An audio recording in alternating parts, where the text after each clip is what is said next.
መጽሐፍ ይዟል አለ። ምስጢረ ምጽአት ግፋ ሰማዕታት በቃሉ ትነገራለች ማለት ነው። ምስጢረ ምጽአት የምጽአት ምስጢር ምንድነው? እመሂ መዓልተ ወእመሂ ሌሊተ ሌሊት ይሁን ቀን ይሁን እንደመጣ አታውቁም። ይልቁንም እግዚአብሔር ሁለት ነገሮችን ከሰው እይታ ከሰው አይምሮ ከሰው ሰውሯል። ምንድነው? ሰው የሚሞትበትን ቀንና ዕለተ ምጽአት የሚመጣበትን ቀን እግዚአብሔር ከሰው ሰውሯል። እና ምንድን አለ? በእጁ የተገለጸች መጽሐፍ ይዟል አለ። ምስጢረ ምጽአት ግፋ ሰማዕታት በቃሉ ትነገራለች። የቅዱስ ጊዮርጊስ ምንድነው? ስንት ጊዜ ነው? 4 ጊዜ መሞቱ፣ 3 ጊዜ መነሳቱ።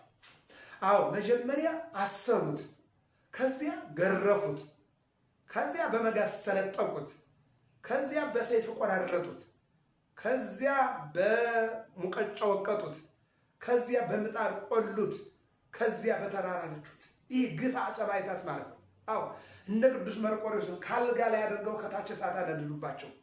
ቶማስን አፍንጫውን ቆረጡት፣ ጆሮን ቆረጡት፣ አይኑን አወጡት፣ እጆቹን ቆረጡ፣ እግሮቹን ቆረጡ። ለጣዖት 21 ዓመት ሙሉ ምን አደረጉ? አጨሱት። ማንም ቶማስን ግፋ ሰማዕታት ማለት ነው። ቶማስ ሌላኛውን ሰውነቱን ሐዋርያውን ቶማስ ደግሞ ያኛው ሊቁ ቶማስ ነው፣ ይሄኛው ደግሞ ሐዋርያው ቶማስ ሰውነቱን ቆዳ ወጡት፣ በቆዳው አሸዋ ሞሉ፣ አሸዋውን አሸከሙት። እንደገና ሰውነቱን ቆዳው የወጣው ሰውነቱን ጨው ነሰነሱበት፣ ጨው ነስንሰው ለበግ አስበሉት። አያችሁ ግፋ ሰማዕታት ማለት ይሄ ነው ወዳጅ። ግፋ በሰማዕታት ላይ የተደረገ ግፍ። ሌላው ደግሞ ዘካርያስን በቤተ መቅደሱና በቤተ ደሙ መካከል ላይ አንገቱን በሰይፍ ቆርጠው ጣሉት። ግፋ ሰማዕታት የካህናት ሳይቀር የሁሉም ግፍ ያልቀረበት አንድም የማይቀርበት ማለት ነው።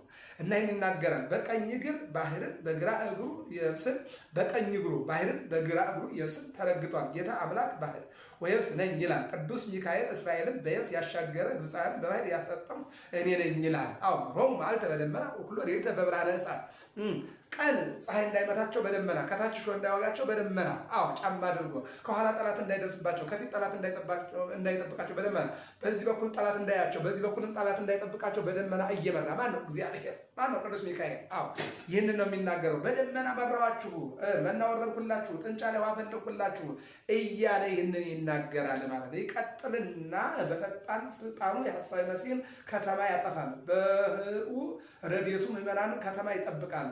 ባህር አለው የሐሳዌ መሲሕን ከተማ ከባህር ሁከት እንዳይታጣ ከከተማውም ሁከት አይታጣምና። አንድም ኬደ ይላል በእግሩ እንተ የማን ብሎ ያመጣዋል። በእግሩ በኪደተ እግሩ ብሎ ያመጣዋል። እንተ የማን ላይ ለምድር ወንተ ጸጋም ላይ ባህር ብሎ ሐሳዌ መሲሕን አለመረዳቱን ምዕመናንን መርዳቱን መናገር ነው። በታላቅ ቃል ጮሆ ተናገረ። እንደሚያነፋ አንበሳ ወይም እንደሚጮህ አንበሳ እንደሚያገሳ አንበሳ ብሎ ይናገረዋል። ወሶበ ጸራ ተናገሩ። ምንድነው? ጮሆ በተናገረ ጊዜ 7ቱ መላእክት በየቃላቸው ተናገሩ። ይጻፍ ዘንድ ስላለው አዎ ይናገሩ ነበረ መላእክቱ ይለናል። ወሰማይኩ ቃለ ዘይቤሩ ይላል። እንደውም ለብዙዎች ነው የሚናገረው። ወሰማይኩ ቃለ ዘይቤሩ 7ቱ ነጎድጓድ 7ቱ መላእክት የተናገሩትን ቃል ሰማሁ። ወፈቀርኩ አጽፎ ልጽፈው ወደድሁ። ከዚህ በኋላ እንዲህ የሚል ቃል ከሰማይ ተነገረ ይልና ሰውር፣ አትናገር፣ አትጻፍ የሚል ቃል ሰማሁ። ህቱን በልቡና ህትን በልቡና ይትጻፍ በብራና አንድም ህቱም ለአዋቂዎች ይትጻፍ ላላዋቂዎች አትጻፍ አለኝ እያለ ይናገራል ማለት ነው። ይህን ሲናገር ምን ይላል? ጻፍ ይለዋል፣ ያጽፈዋል። አትጻፍ ደግሞ ካለው ደግሞ አይጽፍም የሚለው ይተረጉማል ማለት ነው። ወጸራ በቃል አብይ ከመ በታላቅ ቃል ይጮሃል። ምን ይላል? ጻፍ እጽፋለሁ፣ አትጻፍ ካላይ ደግሞ አልጽፍም። ምክንያቱም ጻፍ ከተባለ ይጽፋል፣ አትጻፍ ከተባለ ደግሞ አይጽፍም። ለምን? ታዛዥ ስለሆነ ማለት ነው። ምን ይላል? በቀኝ እግሩ ባህርን በግራ እግሩ የብስን ተረግጦ ያየሁት መልአክ ግን እጁን ወደ ላይ ከፍ አደረገ ይላል። ማን ነው? መልአኩ ከፍ አደረገ ይላል። ከፍ አድርጎ ምን አደረገ ነው የሚለው? የዘላለም ሕያው በሚሆን በጌታ ማለ። ቅዱስ ሚካኤል ነው ጌታ ያሉ እንደሆነ የዘላለም ሕያው በሚሆን በራሱ ማለ። አማኔ በርእስየ ሕያው አነ።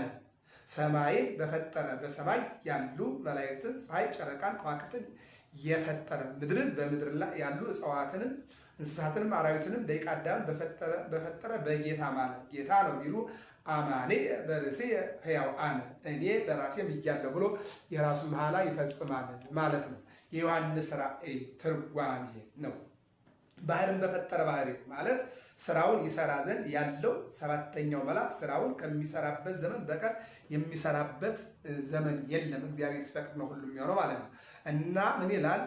ዘመን እንደሌለ አማኔ በርእሴ ሕያው አነ ብሎ በራሱ ማለት ለመማል እጁን ከፍ ከፍ አደረገ። አንድም ባይኖርስ ብሎ ይናገራል። ገብረ መስቀል ሚዲያ ነው። ሰብስክራይብ፣ ላይክ፣ ሸር አድርጉ። የዮሐንስ ራእይ ምዕራፍ 10 ቁጥር 11 ላይ የሚነገር ኃይለ ቃል ነው። የዮሐንስ ራእይ ነው። ዮሐንስ ራእይ እንግዲህ እንደሚታወቀው በደሴት ተፍትሞ የተጻፈ አሁን ያለነው 8 ላይ ነው። ወውቱ ቃል ዘሰማይ ቆም ሰማይ ከወደ ሰማይ የሰማሁት ቃል ብሎ ተናገረ። ዳግመኛ ከኔ ጋራ ተነጋገረ አለ። ለእኔ ነገረኝ ማለት ነው። ባህርን የብስን ተረግጦ ካለ ከሱ ከቀኝ እጁ ይችን የተገለጠች መጽሐፍ ሂደህ ተቀበለኝ አለው ይላል።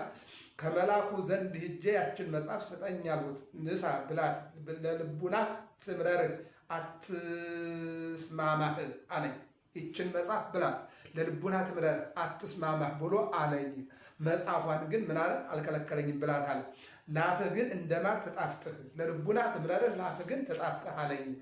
ወአንሳእክዋ ለይእቲ መጽሐፍ እምነ እዴሁ ለውእቱ መልአክ፣ ይችን መጽሐፍ ከመላኩ እጅ ተቀበልኋት ይላል።